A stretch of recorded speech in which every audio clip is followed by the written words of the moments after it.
These are not going to be the typical YouTube metrics that you hear most YouTube gurus talk about. Because if you are a business owner looking to use YouTube to drive more sales to your course or book more clients, you are looking to attract quality viewers and not quantity of viewers. You want to attract the people that will buy from you or say yes to working with you. You know that getting those people to your channel is way more important than trying to get masses of people to your channel that aren't going to take action working or buying from you. And I can't tell you how many times I've gotten comments on my videos saying, who are you to tell me about YouTube? Why are you a YouTube strategist? You hardly have 50,000 subscribers. Why should I listen to you? Well, hear me. You aren't the person that should be watching my video right now, so move on. Because I'm trying to attract viewers that want to use YouTube for business. They want to use YouTube as a lead source and a marketing tactic, not to be an influencer to get the most views and subscribers. Because I hate to break it to you, but with over 50,000 subscribers, I make over $500,000 in my business without running a massive ad strategy either. The majority of that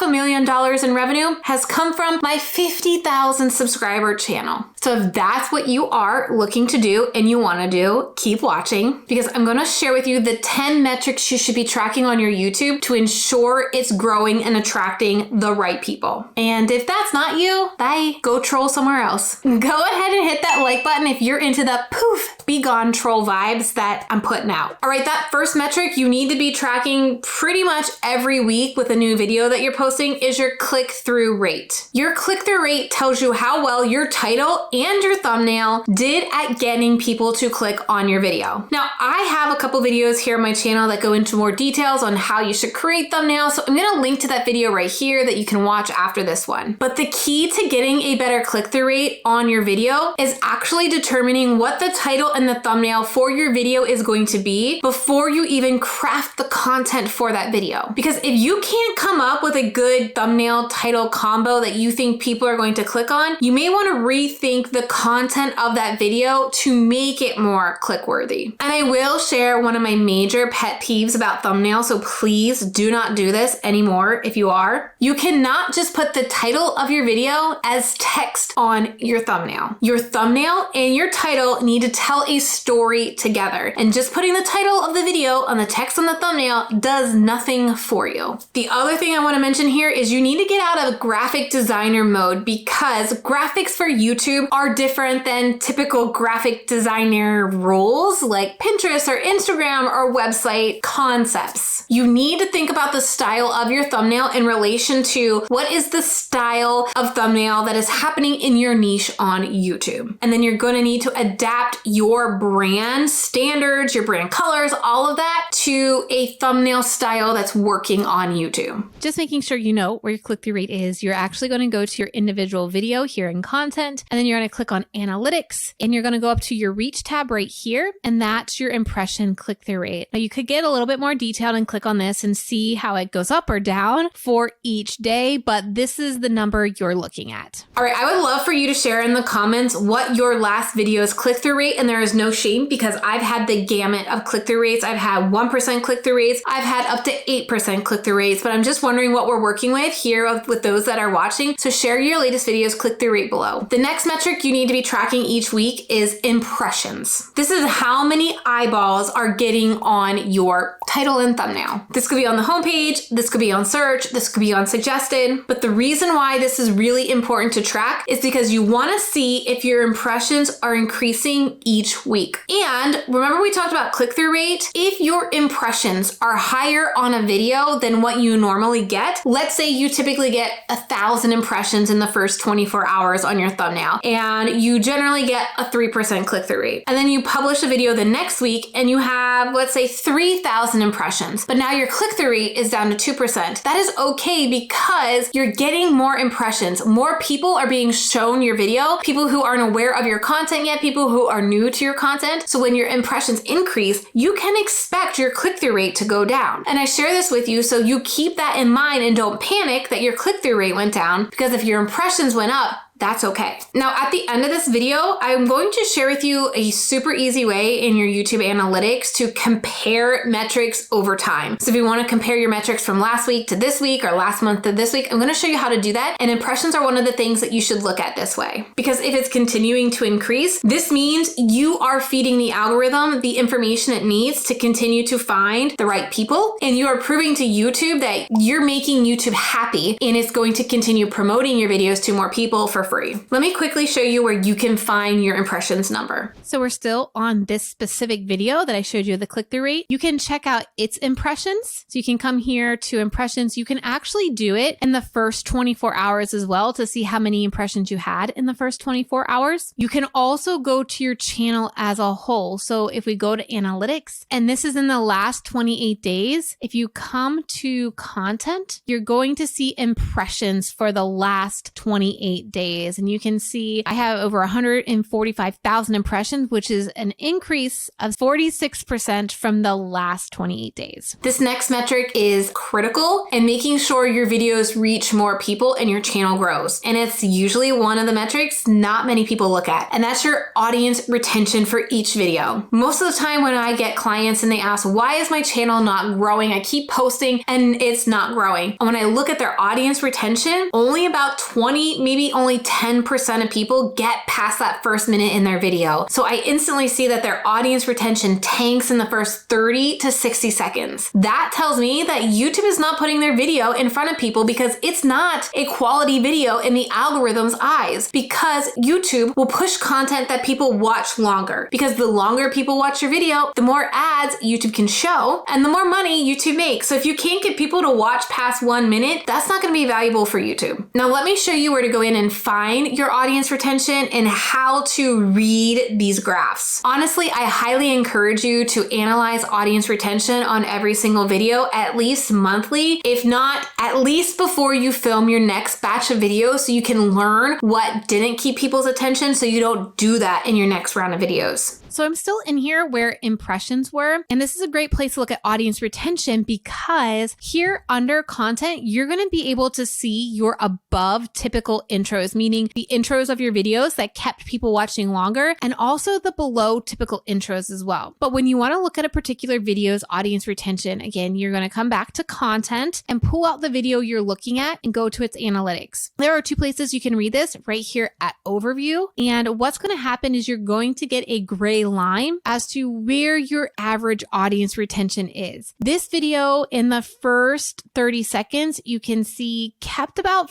57% of people watching. This is average for me. I would like to get that higher, but again, this is average for me. What I would then pay attention to is this drop right here. I would, before I shoot my next videos, watch what I did here. Can I figure out why people left my video there? Is it something I said? Is it something that I did? Did I leave my screen share up too long? And then I would adjust that for my future videos. Same thing with this drop right here. Is it something I said? Is it something I did? But what you want to make sure is you have people getting past that first 30 seconds. The ideal goal would be to get anywhere between 30% to 40% to the end of your video. That would be what I would shoot for. Like you can see, I'm not there on this video. Some videos I do hit that, some videos I don't. So just something to keep in mind. The next metric is average watch time. Just like with audience retention, the longer you can get people watching YouTube, the more ads YouTube can show, the more valuable your content becomes to YouTube, the more YouTube will do the legwork for you and promote your content to more people. This is why the main strategy I teach all of my clients is how to build a series of videos that easily get their viewers to watch a video after video after video. Binging on their content increases that channel watch time. Now, this is where the conversation tends to go, well, how long should my YouTube videos be, Trena? Since you now know where to look for your audience retention, let's say on average, you're getting people to watch about 30% of your video. If that video is 5 minutes long, you're only accumulating about 1.5 minutes of watch time. If that video is 10 minutes long, now you're accumulating about 3 minutes of average watch time. Now, I'm not saying you need to make your videos longer to accumulate more watch time. I'm saying you need to make sure, especially if you are creating educational content, to prove your authority, to build trust with your audience, you need to create highly valuable videos. You don't need to stuff it with filler and fluff. You need to make sure the content of that video delivers on the title and the thumbnail, the basic promise that they clicked on when they came to your video. I honestly have no idea how long my video is going to be until I finish filming it. I take the title of my video, then I write my content for my video, and however long that is to ensure I deliver on that title is how long my video actually is. I did want to show you an example here. So this is the last video that I was showing you, and about 29% of my video was viewed, but that was an average view duration of over 5 minutes. So if this video was only 5 minutes long, 30% viewed would be a lot less. So again, keeping that in mind and figuring out how long your video needs to be realistically. The next metric you should be looking at is your suggested traffic sources. This metric or this data is going to tell you what videos out on YouTube are actually suggesting viewers to your content. And this is going to be an indicator as to whether you're categorized on the algorithm right or not. Or does YouTube have enough information to understand where you should be categorized and who the right person is to watch your videos? The sooner YouTube can figure out that person and where to fit you in the algorithm, the sooner you'll be getting those quality viewers to your videos. Let me show you where you can find this metric. Now you can find suggested traffic for each individual video or your channel as a whole. So let's go look at your channel as a whole. We want to back out here and go to our analytics, and then you're going to click this see more, and then you're going to come up here to traffic source. We do have the last 28 days selected. So if you scroll down, let me move my face over and click on suggested videos right here. You're going to be able to see the videos that are suggesting you traffic. So this is a video of mine and it brought in 92 additional views. This video brought in 51 additional views. Now, if we go to this particular video, I can do the same thing. I'm going to click on see more. I'm going to click on traffic source. So we're going to go up here and we're going to click on since published. YouTube's tricky. So you're going to come up here and click on since uploaded. Then you can click on suggested videos and you can see this video is suggesting this video and what you're looking for or any other channel. So I'm not sure what this channel is. I would need to look at it. Does it connect to my channel? Is my audience watching that channel? Same thing with this particular channel, mine. Now that is somebody who I know. This is Alex.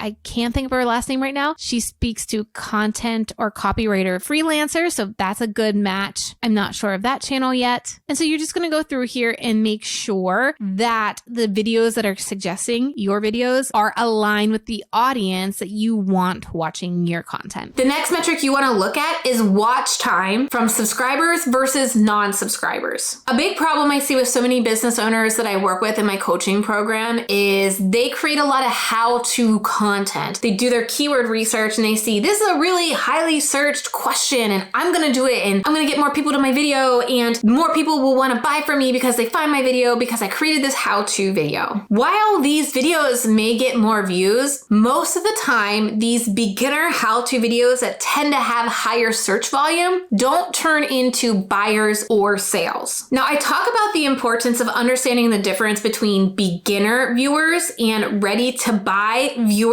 in my workshop Profit Per View. It's just $37 to grab a seat. And I walk through exactly how to build a YouTube strategy specifically for people who are ready to buy and the difference between creating videos that are how-to videos and creating videos that your ready to buy audience will search, find, and then buy from you. If you're interested in learning that strategy, go to trenalittle.com/PPV to grab your seat in the next live workshop of Profit Per View. Because what happens if you're creating content for beginner viewers is they're going to come to get their question answered and they're going to bounce. They aren't invested in learning more from you. They aren't ready to commit in buying from you. They're just coming to get the answer and they're leaving. And then what tends to happen is you build a YouTube channel based around non-subscribers or what I've heard called a utility channel. People who just come to learn the answer to a question and then bounce. This is not what you want to do when you are a business owner on YouTube. Let me show you where you can find that. So to find this, you're going to go into your audience. You're going to scroll down here and look at watch time from subscribers. You can see I have about a 30-70% split, meaning 30% of people who are watching my videos are subscribed. That's a pretty decent rate. Ideally, I would like to see maybe a 40-60%. I want to make sure I'm getting these non-subscribers into becoming subscribers. Now, if you would look at my YouTube channel from 2021, this would have been a lot higher. Almost a 90% of my watch time was coming from non-subscribers, meaning I wasn't doing a good job of getting people to subscribe to my channel. They were coming, watching the content, and bouncing. So I want you to really look at this and see if you can see trends in more views coming from your subscribers and not so many views coming from non-subscribers. The next metric I want you to look at, you may not have because you need to have enough views on your video every single month for YouTube to pull this data. And this is channels your audience watches. This is a huge key indicator as to whether YouTube really understands who you're trying to target with your content or not. So let me show you where to find that. So we are still here in the audience tab. And again, you need to ensure you have enough views to get this. And here are the channels your audience watches. I want to make sure these channels are the right people, not meaning the person, but the audience they are attracting. And I know all of these are pretty on par. Obviously, Nick is a little bit more YouTuber content. So that's not directly always aligned with my audience, but I do talk a lot about YouTube. So that makes sense. I can click over here and see Creator Booth. Again, they talk about creating content, video content. So this is pretty aligned. It didn't always used to be like this. It took me a while to get this back to these channels. Then the other thing you can do, again, if you have enough views on your channel, I don't always have this data because I don't always have enough views. I can see what my audience is actually watching. Again, making sure that these videos, my audience would be watching so that I know that YouTube better understands who I'm trying to attract as well. The next metric you need to be looking at least on a monthly basis, if not weekly basis, is YouTube search. You're noticing a lot of these metrics that I'm sharing with you is how YouTube is trying to understand who's the best person for you. So when you look at the data around YouTube search, you're seeing what search terms people are typing into YouTube and then watching your videos. If you look at the search terms during this process and you're like, oh yeah, those search terms totally relate to what I'm talking about, then you're good. But you may have some, and I've seen this with some clients before, some really random search terms. That's just going to tell me that YouTube doesn't yet understand who you are targeting yet. And we need to get more specific with our video content and our strategy to course correct and get categorized right in the algorithm. This was a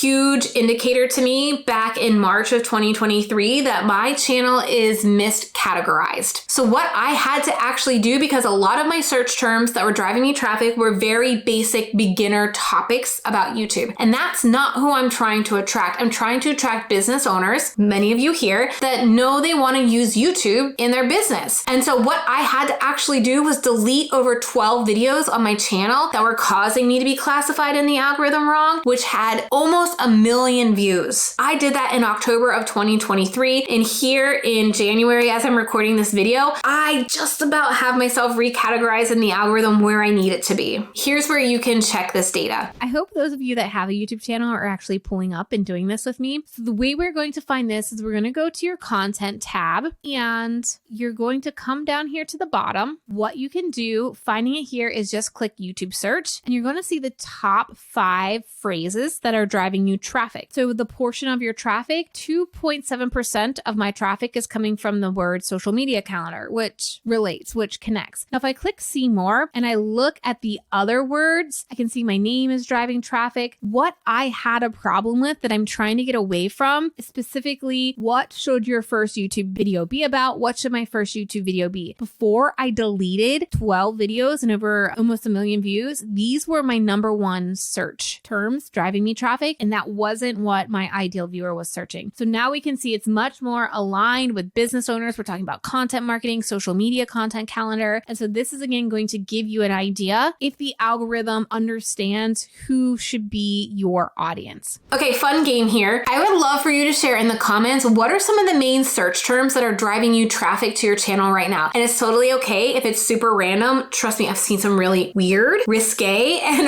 random search terms on clients. So I'm just curious, what are the top 2 search terms driving you traffic? Share below. The next metric you definitely want to be checking each week is your end screen click-through rate. Remember how I mentioned earlier in this video that you want to ensure you're increasing your watch time overall on your channel, and you want to make sure you're getting people to watch video after video after video, because that makes you more valuable in YouTube. So for example, let's say you put out video A and they click on video A 3% of the time, they watch about 50% of that video on average, but then your end screen click-through rate is about a 10%. What this tells the algorithm is people are clicking on this video, over half of people are watching this video, and then they are watching another video. So YouTube is going to take video A and recommend it to more people. YouTube is going to promote it for you for free because YouTube knows that video gets people to click on it, gets people to watch, and gets people to a second video because you strategically set up in your end screen what video they should watch next. This is why my entire YouTube strategy that I teach my clients is based on 4 to 5 video playlists that easily set up video 1 to 2 to 3 to 4 to 5. And your end screen click-through rate is going to tell you how well your playlist is actually working and are people clicking to that next video. Now, end screen click-through rate, you're going to look at for each video. We're going to go back to the content tab here. We're going to pull up the analytics, and then you're going to want to go to the engagement tab. On this tab, you're going to scroll here and see your end screen element click rate. And I see this particular video had a 5.7% click-through rate and my channel average is 4. This is good news for me. I know this is doing a good job of getting people from this video to the next video in my series. That's what I want to happen. I want people to binge watch my channel. And this is that metric. I could go back and look at the video prior to this. So if we went here, this video is actually recommending this video. So if we go here, we look at engagement, we see 3.8% click-through rate, not as good of a click-through rate. What I could do then is listen to how I pitched this video and figure out what did I say differently, or how did I pitch the video differently in this video compared to the last one I showed you, because it had a 5.7% click-through rate. Maybe I made the next video sound a lot better in the last video why I had a 5.7% click-through rate, or maybe this one I just didn't do clear enough job of getting them to click the next video with an enticing call to action. So this is something you want to be looking at to ensure you're creating binge sessions on your channel. All right, I promised I'm going to show you how to compare your metrics month to month or even week to week. This is a super easy way to get a quick glance on how things went last month compared to this month, or last week compared to this week. Here's the fun part. You can go into see more. All right. Now determine what is the time period you want to look at. Right now, I'm going to compare the last 28 days prior to the previous 28 days. So I'm going to come up here to compare to. I'm going to do period over period. And let me make my face a little bit smaller here. We can see that what we're looking at right now is views from the blue bar is December 30th to the 26th currently. And the purple bar is the previous 28 days. So I can see that the last 28 days are actually increasing views. I had 13,000 views in the last 28 days compared to 9,000 views in the previous 28 days. I can also come up here to views by, and I can go to subscribers and see how many subscribers I grew. Now, the last 28 days, I grew 82 subscribers. The prior 28 days was 51 subscribers. I also mentioned about impressions. So I could come here, click on impressions, a lot more, right? 146,000 impressions in the last 28 days as opposed to 100,000 in the previous 28 days. Now, I wasn't creating as much content in December, so it may be more advantageous for me to go ahead and cancel comparison, pull up the last 7 days, compare to period over period. The blue bar is the last 7 days, and the purple bar is the 7 days prior to. So it's pretty close to the same. We can see impressions are a little bit higher this current week, which is great. It means my strategy seems to be working this month. We can also look at subscribers in the last 7 days. All right, so we obviously got more subscribers in the previous 7 days. I did have a video go semi-viral, so that's telling me subscriber rate is down a little bit this week. I can also look at impressions, and I do see impressions are increasing. So this could be an opportunity for me to turn some of those new viewers into potential subscribers in my next video or so. so. So again, this is an easy way to start tracking things time over time. I know that is a lot of metrics to think about, but in my next video on your screen right now, I'm going to share how I set goals for these metrics and a spreadsheet tracker template to help you keep track of everything in a nice, neat place. Click here to watch now or subscribe now if it's not out yet.